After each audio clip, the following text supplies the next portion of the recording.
all of those people that say, you know, the Eagles are sham artists, or the Eagles won't be here this time in November and December going into the playoffs. All of that rhetoric is warranted now. And every week, not that it's any different, but every week it's going to be like the Eagles are going to have to show and prove that they deserve to be wherever they are.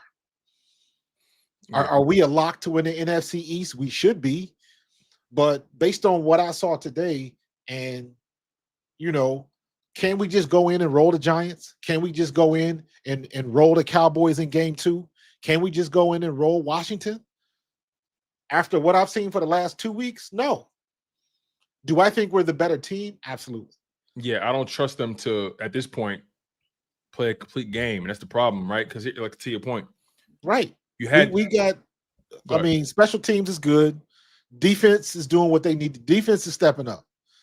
You know, they let the big plays go today, but that's gonna happen. The other guys get paid too. I will say this though, Coach. Though I will say this: 2 plays, 149 yards, 2 touchdowns in less than 2 minutes. Yep. Sometimes less than 2 minutes time.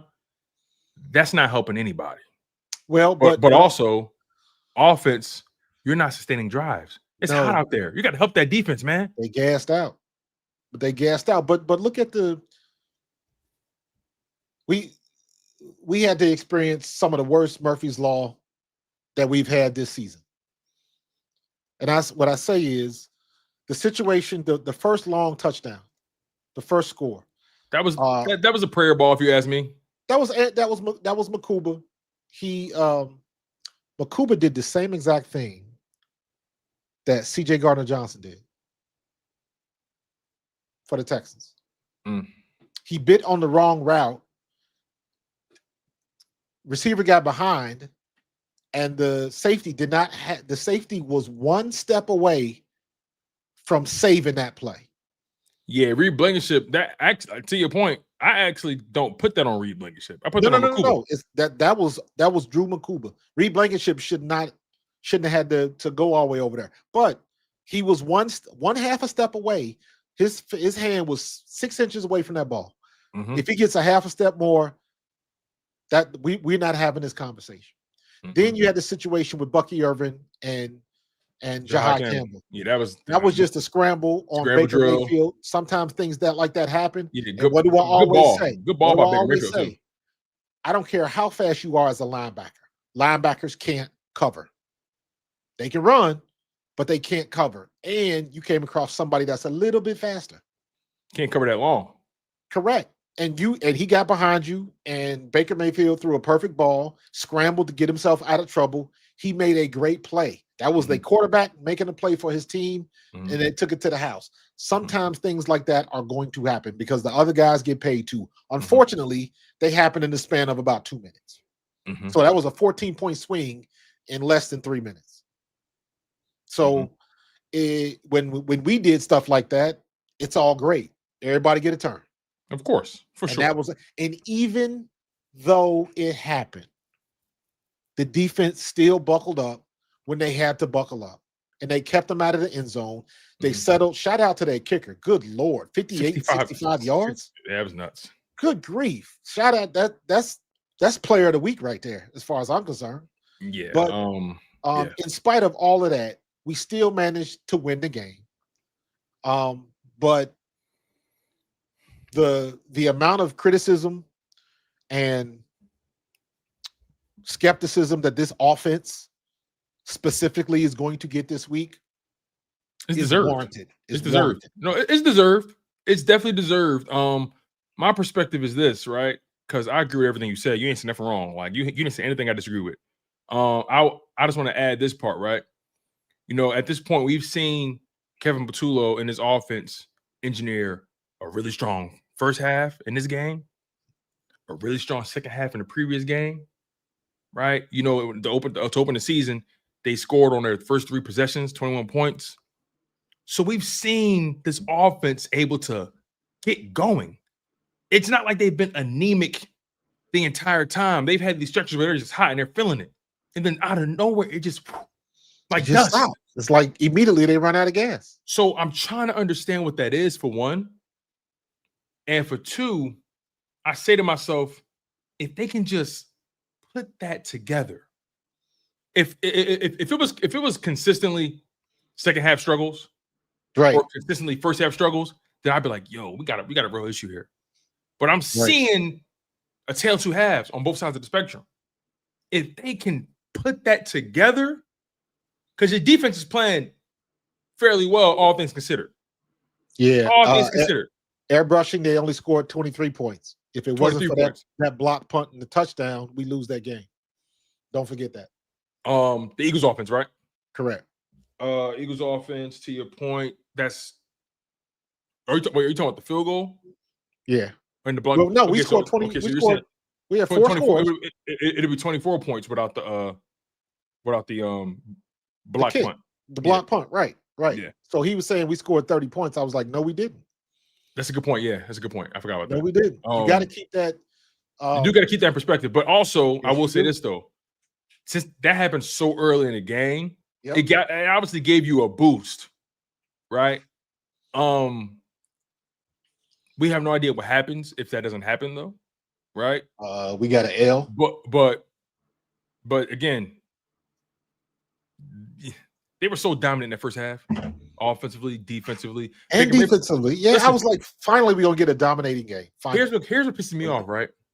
Because outside of those two passes, Baker Mayfield didn't have a good game. He did not have a good game. Outside of those two passes, you know what Baker Mayfield's stats are? If you take away those two passes, I'll tell you. Baker Mayfield, if you take away those two, if you take away that 77-yard and 72-yard touchdown, 100 was that 142 yards, 149 yards total on two passes alone. Plays. 2 plays, 2 touchdowns. You take those 2 plays away, and again, that's hypothetical, and I hate doing that, but I just want to put in perspective how ineffective he ultimately was. Right. You take away those 2 passing plays, he goes 20 for 38, 140 passing yards, no touchdowns, an interception, 2 sacks.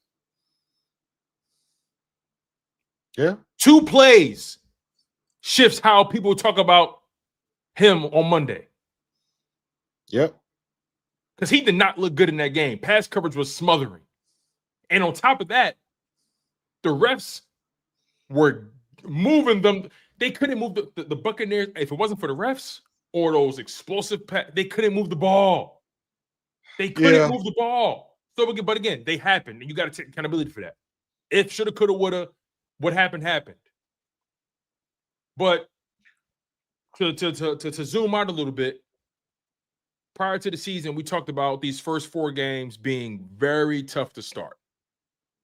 You went up against 4 teams in a row that knew you very well. 2 road games, 2 home games. You had a divisional opponent in week 1 who knows you very well. You had a Super Bowl rematch in week 2, a team that knows you well. You had a divisional round rematch in week 3, a team that knows you very well that's bitter. Both teams got a chip on their shoulder, by the way. Week 2, week 3, got chips on their shoulder, Chiefs and Rams. You managed to win those games. You're 3-0. Then the Buccaneers game, we all know what that's about. We all know the whole stigma, the weird aura around that matchup. And you did it on the road in blistering heat.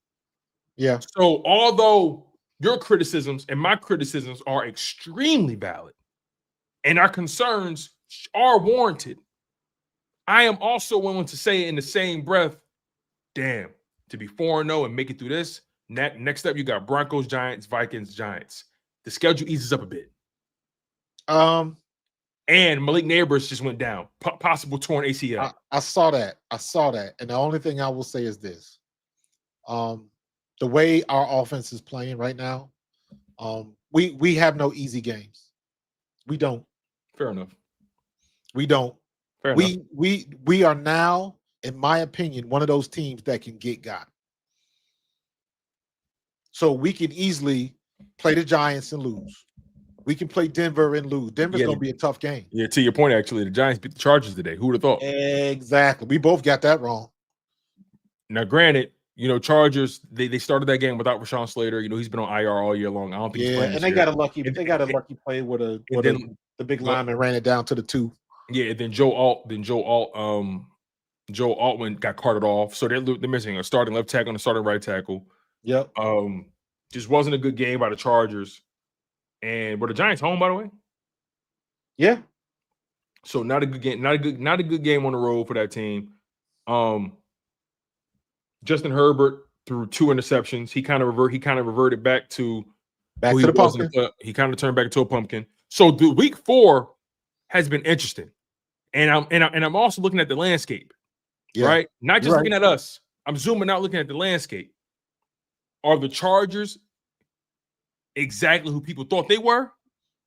Are the who else? The Commanders fall to 2-2. Giants, what is it? Cowboys likely will fall to 1-3 today, but who knows? The week 4's been weird. Rams and Colts are on the nail biter right now. You beat the Buccaneers. Minnesota got. Seattle. Ashton Benty just got busy. Oof. So I just want to, again, I try to tell myself this. This time last year, who did we think the Eagles were? A team that can get got. Facts. I'm not trying to take accountability off of Patullo. I promise y'all I'm not. But I'm just trying to, because of this team and what this team plays for, they play the long game. Yeah, but it's spooky. It's fair. It's spooky. You know what? It is spooky. It's not what, it's how though. I'm okay with, what they say, I can take a loss. Mm-hmm. It's not that you lose, it's how you lose. It's not that you win, it's how you win. Yeah. And that's what's so troubling. And it seems like everybody and their mama got an answer for it. Because to me, some of the problems, I guess, to me, don't seem complicated. But that scares me also. That scares me also. The fact that the problems aren't complicated, yet they still persist. I don't understand when again, and I hate going back to this, but we keep going over stuff and we keep seeing other teams do it. And we want to say we're one of the best teams, and we see inferior teams, inferior talent do the same things that we complaining about. And I just keep going back to that same question: is how come we can't implement that in our offense? What is it that's holding us back? Why are we trying to force the ball to AJ Brown 3 times in a row with the same plays that we ran last week that everybody knows is coming? That was crazy. I'm like, yo, are they for real? Why are we throwing a screen to AJ Brown with why did we get away? Why did we get away from Dallas Goedert and the tight ends? They couldn't. Their linebackers couldn't cover. They couldn't cover the tight ends all first half. Why did we get away from that? But I want to address this right here. I think this was in the third quarter. It was in the third quarter. We threw the ball to AJ. I believe it was the third down. We threw the ball to AJ. The quick slant. If I'm not mistaken, Dallas Goedert was wide open going across the middle. I could be wrong because I need to see the all 22. But I was like, that's the throw. Why didn't he? Because we trying to get the ball to AJ to placate him. And it's like we have to come to grips with the situation that everybody we play is going to double team AJ Brown, period. Get used to it. AJ, this might not be your year because everybody's going to make somebody else beat him. We figured out Saquon. They don't like to run outside. Keep him bottled up. Maybe he'll break one every now and then, but that hasn't happened because freaking Patullo don't want to run the ball outside the tackles. I don't understand that at all. But as long as we keep doing that, you don't need 8 men in the box like you did last year, which takes away from the option. You bring 8 men in the box, somebody on the corners is going to be one-on-one. That's why AJ was having such a good. It all works together, and I don't understand how they are game planning these defenses. I don't understand it. These defenses aren't doing anything different than they have done the past 2-3 seasons. But all they're doing, and I said this after the Dallas game, everybody is going to see what happened in that Dallas game, and they're going to blanket AJ Brown and make somebody else beat him until we show that we can do it. And then what happens last week, and finally in the second half, We break out, and let's be real, we forced the ball to AJ. But what was the conversation on the radio? Sometimes you got to force it to him because AJ Brown can do things. I even said it. Get the ball in his hands, he can break a tackle. But those were the same two plays we ran last week. The only difference was last week he caught him. This week you came up against a better defensive back, and they denied you the ball. So we didn't really do anything different. The only difference was the DBs were a little bit better. That's the problem, though. You didn't do anything different. And like AJ can run more than just a hit rush and a go ball. Correct. He can do way more than that. I can't wait to go over this tape. Yeah. And you know what? I'm gonna look at I want to look at every time AJ was on the field, and I want to track the routes he ran. Just so I want to see. I'm gonna do the same thing. I'm gonna stop the tape at the top of Jalen's drop. Who's open? I'm not trying to look at the defense. Tell me where the gap is, and tell me where the ball should go. That first half, Jalen Hurts was just on to the open guy. He was just on to the open guy in the first half. He was spreading the ball around.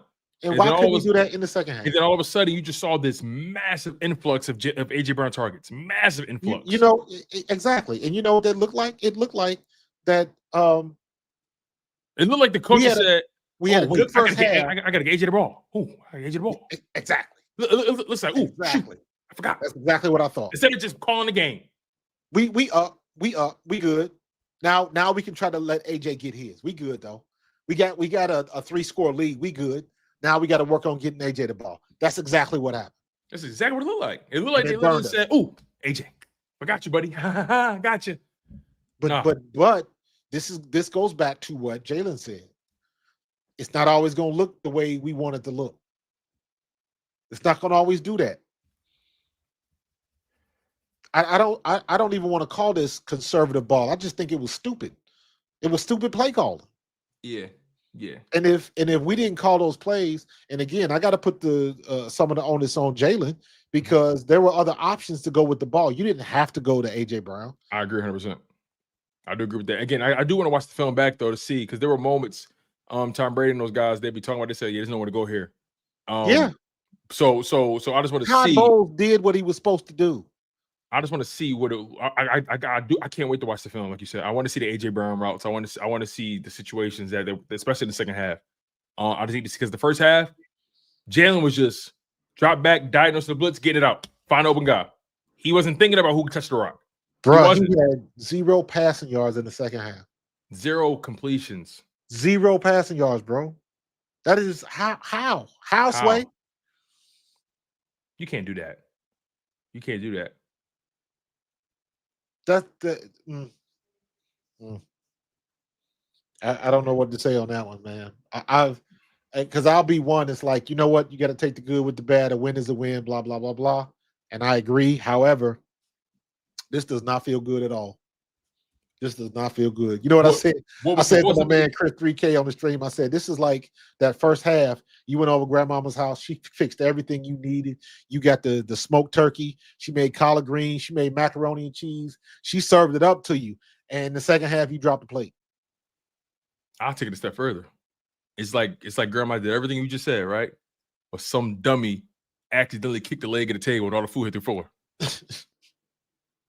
I seen that happen at Thanksgiving before. I was there, bro. And we saved everything. Thank God. Everything I saved, it was cool. Everything worked out in the end. But that's exactly what it looked like. Like you said, grandma made all your favorite things. And somehow, some way, somebody kicked the leg under it and all the food hit the floor. So yeah, man, this is it's very strange. It's very strange. I don't know, man. Hey, pull up what Neil said because I thought, in my opinion, I thought Jalen had a concussion. I thought he got banged up too. I saw it. Yeah. It was when he got when he slid, right? He slid and his head snapped back and hit the ground, but the ball just missed him with the shoulder. But yeah, he says felt like Hurts was extra late on his second half throws, but I think the big hit had something to do with him proceeding in the time. I think he got his bell rung personally. I cannot rebut that because he did get up slow. I thought they were gonna put him in, at least take him to the blue tent, but they didn't. So, and I thought that when the runner gives up himself, especially a quarterback, you can't hit him. Didn't they get Brandon Graham for that when we played Washington 2 years ago? This is what I'm saying, man. Like the inconsistency, bullshit. bro. They like we've seen situations where a guy literally just hit him in the shoulder, but it looked so bad. Because it looked so bad, they called the penalty. Like, but he gave up his body, so I don't understand. It doesn't have to be a headshot. That's what I thought the rule was. Right. But I don't know. They protect all the other quarterbacks. If that had been Patrick Mahomes, they would have flagged it. That's what I'm saying. Like it was. I'm not trying to make excuses for the Eagles, right? Because I know some people think I am. I feel like I'm calling it straight how I see it, but I'm choosing to look at it in different. But I'm also choosing optimism over what other people want to do. I feel like you and I, and before you came on, I laid out why people should be concerned about the Eagles. But I feel like I also have a responsibility to not only provide you with great content, but also leave the stream feeling good about myself. And yeah, so many things to criticize about this Eagles team, in particular on offense, because I think defense ultimately will be fine. I think this is a playoff level, championship level defense in the end. I think talent isn't a problem. I think this defense has done great things, especially in crucial moments. Got to have it drives. This defense forced 3 turnovers a day, a turnover on downs, an interception, and a forced fumble. Man, it's so yeah, I have things. So I'm with everybody in their criticisms. I don't want people to think I'm overlooking criticisms. I've said them, but I'm not going to spend here. I'm not going to spend an hour and a half bitching. I'm not. That's not even in my character. Like my man Marcus said, Eagles should be concerned. In his 4 games now, Kevin Patullo deserves every bit of criticism that's going to come his way. Jalen Hurts, strong first half, weird second half, right? Force feeding A.J. Brown. Yeah, all those things are valid. The run game, the run blocking has been awful. Saquon Barkley got dinged up in this game as well. Almost, I think they should have took him out personally, but it is what it is. My criticisms are the same as yours. We watched the same game. But I'm also zooming out and saying, okay, what do they have personnel-wise? What have they shown me in a half-to-half basis? Okay, they just got to put these together, and they'll be fine offensively. And then on top of that, first 4 games, very tough opponents that came with its own bevy of storylines, narratives, and they all had chips on their shoulder when it came to Philly. Big time. So when I think about all those variables, I say to myself, you know what? To be experiencing what they're experiencing and come out 4-0, remarkable. You got to say something with that. It's remarkable for one. Yes, it is. You can pick apart any game that you watch on Sunday. Hey, if this play don't happen, they don't get the W. Hey, if they don't do this, they don't get the W. If they don't do this, they don't get the. I can do that for every game I watch. So I'm not rolling with that. You're 4-0, and 3 of your first 4 opponents were playoff teams. Yeah. 4 of your first 5 opponents are going to be playoff teams. You play Broncos on next Sunday, playoff team. So when people say we could easily be 2-2, I could point to 10 plus other teams who are going to be in the playoffs. Yep. And right. I could say they could easily be 1-3 or 2-2 or 3-1. Eagles have the 3rd ranked most difficult schedule, and I think they had the hardest schedule in the NFC. Actually, no, I'll take that back. I think the Giants have the hardest schedule this year because of the travel and the way they set it up. But again, criticisms are valid, Marcus. They are valid, but I'm choosing to zoom out. I'm choosing to zoom out and say to myself, you know what? 4-0 these first 4 games. All right. Okay. Yeah. Okay. Because we gonna have to do this every week. We're gonna have to go over this every week until something clicks. And it's either gonna be good or bad. It's either we're gonna have a great offensive game and Jalen gonna throw for 300 and 2 touchdowns in the air, all of that type of stuff, or we're gonna lose a game because we can't move the ball and the city's gonna explode.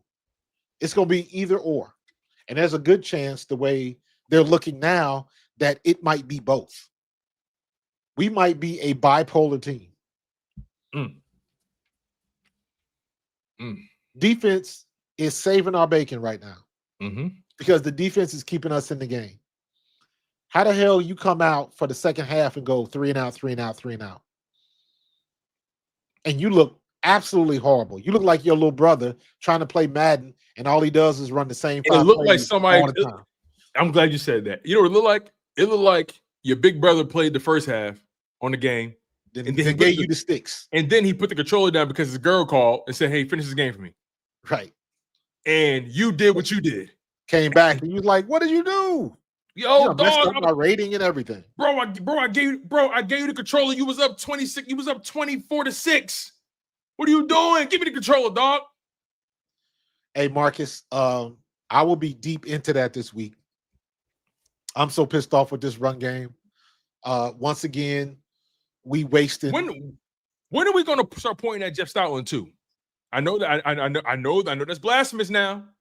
I know I'm about to run for some fellas with this one, but isn't Jeff Stoutland the run game coordinator? Yeah, but I just don't understand why we can't run the ball outside. Do you think it's strictly the choosing not to run outside, or do you think, because I think run blocking has not been great? Well, let me say this.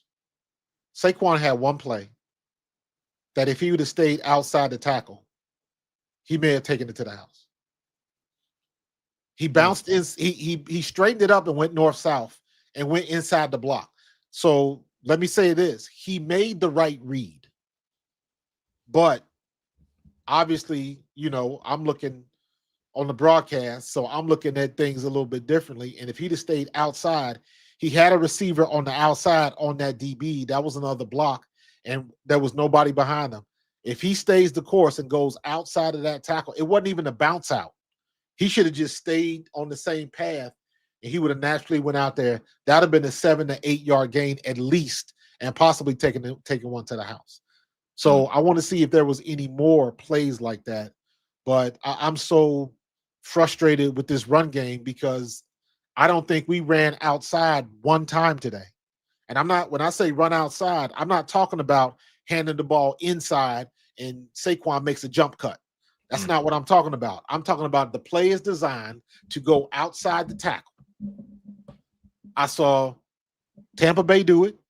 They had trips tight on one side, and they ran the ball outside. And you know what? I think it only may have gotten 3 yards, maybe 4. But everybody on the defense was chasing.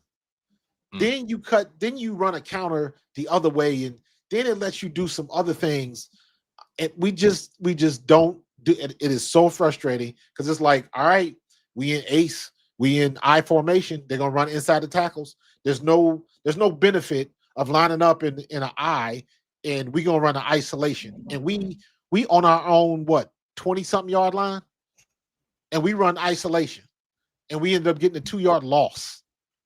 And I'm like, what are you doing? You can run outside the tackle and still stay in bounds. You can do that. I don't understand. I don't understand Patullo's play calling in that situation because the run game has got to come from him. As far as like the play calling itself, as far as the decisions to where they're going to run, I agree with you on that. I don't know what's going on with this offensive line in general. I don't know what's going on with just that there seems to that second half there was no rhyme and reason. No. There was no rhyme or reason to the second half. So that's what confuses me. We'll see, man. This is again, you dumbfounded, bro. Dumbfounded. It's frustrating. It's frustrating. Your defense forces 3 turnovers or 2 turnovers. The only turnover you capitalized off of was the fumble. Yep. I will say I did like that fake tush push though. I thought that was phenomenal, but it was like he shot his wad after that. Yeah. It was like, okay, that was cool. You can't run it again, so what else you got? The red zone play calling was really good today. Yeah. But between the 20s is where things got funny in the second half. Between the 20s. And isn't it funny? We had a 3rd and 2, no tush push. Yo, I'm glad you said that. There was a 3rd and 2, right? Yep. And they decided to pass the ball instead of running it again and then doing a tush push. That was one of those forced passes to AJ. Yes. I was like, why? What? Why would you do that? I was like, wait, what? At least put it up there. Let's see. Okay, y'all talking all this smack. Let's see if y'all can stop the play. Yo, Marcus, we didn't run the tush push not one time. 3rd and long, we run it. 3rd and short, we passing it. Kevin, what are you doing? You saw AJ get that screen pass and he just shook his head. Like, why would you call this? Why would you call this play?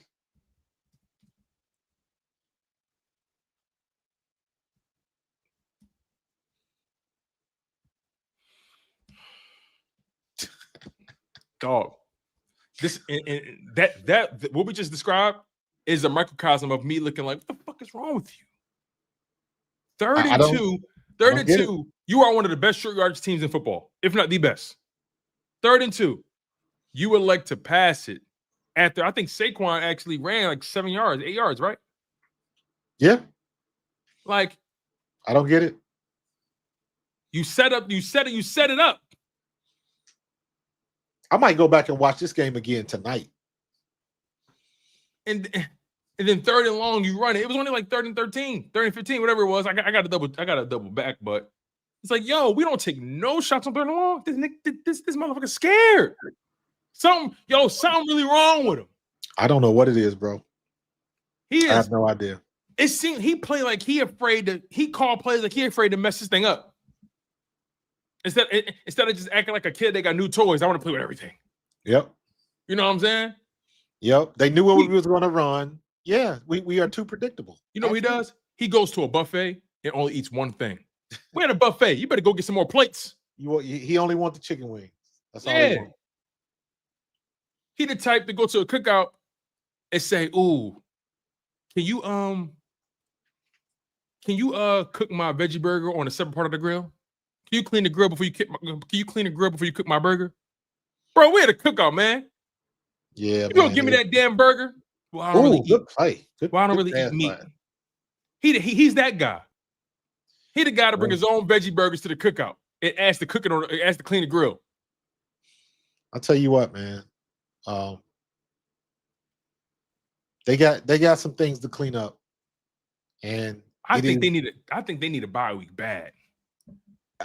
No, I don't think a bye week is going to help this problem. Well, I think they're banged up. So yeah, but so was everybody else. Everybody else. Yeah, we got Jalen Carter got hurt. It's that shoulder. He's been dealing with that shoulder since the beginning of the season. Yeah, so I mean, it is what it is at this point. He came back in. Taylor Steen got banged up, came back in. Saquon got banged up, stayed on the field. Jalen tried to make a tackle, landed on the stomach, and then had to come out the game because he basically landed on the shoulder. So Lane Johnson left the game. I didn't hear why he left the game. They did not say why he left that game. Yeah. So Fred Johnson will be starting next week. But that's what I think. Matt Pryor didn't look bad at guard. But your entire right side gonna be Tyler Steen, Fred Johnson. I think Lane need a week off. Stinger again? Okay, so that must be a hellified stinger. Let me just say that. That stinger must be going down to his sciatica or something like that. Hey, Tone, I'll be right back. It's all good. Listen, I'm actually about to close this stream up anyway, my man. So, all right. Listen, bro, we're going to talk. I'll see you Tuesday. I'm jumping on again tonight at 10:30. Okay. I may pop in on that. Okay. Just send me the link. All right. All right, my guy. Be cool. I'll let you. All right, y'all. That's the show. That is the show. I appreciate y'all for locking in the way you guys do, man. Shout out to my man, Coach Marcus, for coming in with the impromptu guest appearance, man. He's phenomenal at what he does. He knows the game. When he when he speaks, I listen. You know what I'm saying? This brother played the game at the highest level.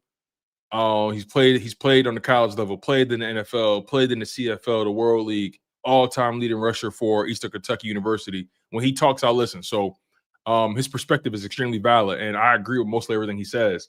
Again, I'm just choosing to look at this thing a little bit more zoomed out. I understand we're in the thick of it and things are a little spooky, and I understand all your perspectives because it's valid. Every criticism you guys post for this team is extremely valid. But for my peace of mind, for my own well-being, for my own sanity, I'm choosing to zoom out and say this team wasn't supposed to be where they are.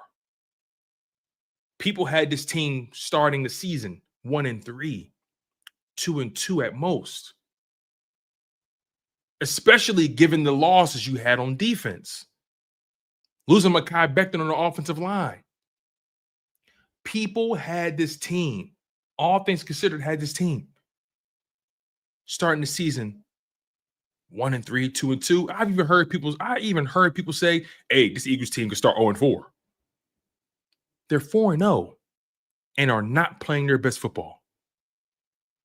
They're 4-0 and have yet to put together a strong, complete game. That first half, offense, defense, special teams, lights out. Second half, offense sputters. Defense gives up 2 big plays. But like my man Marcus said, those kind of things happen. But they can't happen, but they do. The previous game, anemic first half, your second half, offense explodes. Defense comes up big. Special teams comes up big, right? Week 2, very weird game. You get out with the W, though. Both teams struggle. Week 1, strong first half. Weak second half. But defense shut out the Cowboys in the second half. So, if there's so many pieces to this equation here that if the Eagles can just put it together, this Eagles team is going to be good. They're going to be fantastic. Because that first half, that was a team that couldn't be fucked with. That second half, that was a team that almost messed it up. But thank God for the defense. And sometimes it's going to be like that, where your defense got to win you some games. And sometimes the way the NFL is, you may have a half where you hot, and the second half, defense just gets you. The opposing defense has your number. So you're a team, and you gotta battle. You gotta battle, and it's a marathon. It's a marathon, Philadelphia, not a sprint. Okay, but I am not dismissing your concerns, because you and I have the same exact worries when it comes to the Philadelphia Eagles. I'm just choosing peace instead of violence. I'm choosing to look at the bigger picture and understanding that, you know what? Marathon, not a sprint. And with the way this thing works, we know how it goes. You got to get hot at the right time. And your Philadelphia Eagles in 2024 got hot at the right time. The goal is to win games, even when you're not at your best. But what happens when you are at your best? Opponents, tuck your cookies. It can get scary. But Kevin Patullo, I can't defend you no more, bro. I can't. You are on a play-by-play basis with me. You are on a game-by-game basis with me, brother. Seriously. And it's straight like that. I've been your humble host, Tone DeShields II. Shout out to my brother in arms, Marcus Thomas, a.k.a. Coach Marcus from Pro Fan Talk. Shout out to him. He's a phenomenal talent, phenomenal guy. Does great work covering your Philadelphia Eagles, covering the NFL, covering the WNBA. All-time leading rusher for Eastern Kentucky University. Played in the NFL for the Philadelphia Eagles, played in the CFL, played in the World League. His brother knows his football, so I appreciate him for locking in with me as he always does. I may tap into his stream tonight and pick his brain a little bit. But we definitely are going to see you guys on Tuesday for our weekly Tuesday episode of the Bald Eagles podcast. Smash that like button. Make sure you guys are subscribed. You guys have been tuned in to Chalk It Up Sports, where no matter if we win or we lose, we just got to charge it to the game.